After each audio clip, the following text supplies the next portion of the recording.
The Turin Horse is the final film, directed by Béla Tarr.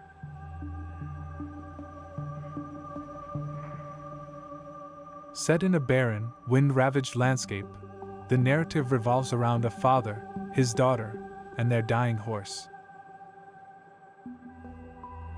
Inspired by the story of Friedrich Nietzsche's mental collapse, after witnessing the brutal whipping of a horse in Turin, the film extends this moment of existential despair and asks what happened to the horse that Nietzsche embraced. The daily existence of father, daughter, and a horse is distilled into a minimalist rituals and practically devoid of narration. Drawing water, boiling and eating potatoes, tending to the horse, and silently enduring the ceaseless windstorm outside their home, as if God himself is punishing them. Tarr's camera lingers on these repetitive acts, capturing them with long, unbroken and meditative takes, with minimalist dialogue that emphasize monotony, oppressive atmosphere, and the passage of time. A hypnotic meditation on exhaustion, entropy, and the inescapable pull of decline, persistent as the wind that never stops blowing. Through this formal rigor, Béla Tarr achieves a cinematic language where repetition itself becomes meaningful, highlighting the futility of human labor against an indifferent universe, and a terror of nothingness. At the heart of the Turin Horse lies the concept of decline, not only physical one, as the horse weakens and the environment becomes increasingly desolate, but also spiritual and existential one.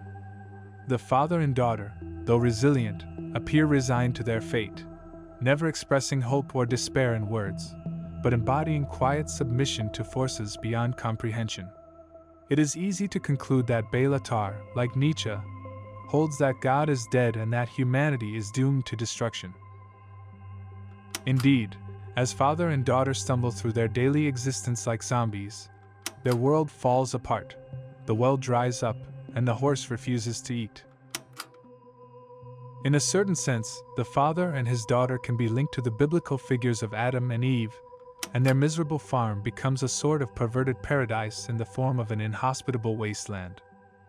Moreover, since the events of the film unfold over 6 days of gradual apocalyptic destruction, it can be assumed that Tarr conceived the entire work as a biblical parable about the final divine annihilation of the world, lasting as long as its creation.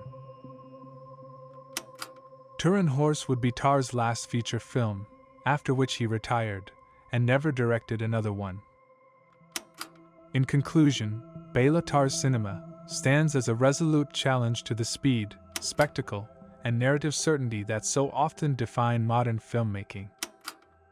His films resist easy interpretation, demanding patience and reflection, but in doing so, they open a profound dialogue about the human condition, fate, and the oppressive structures that shape our lives.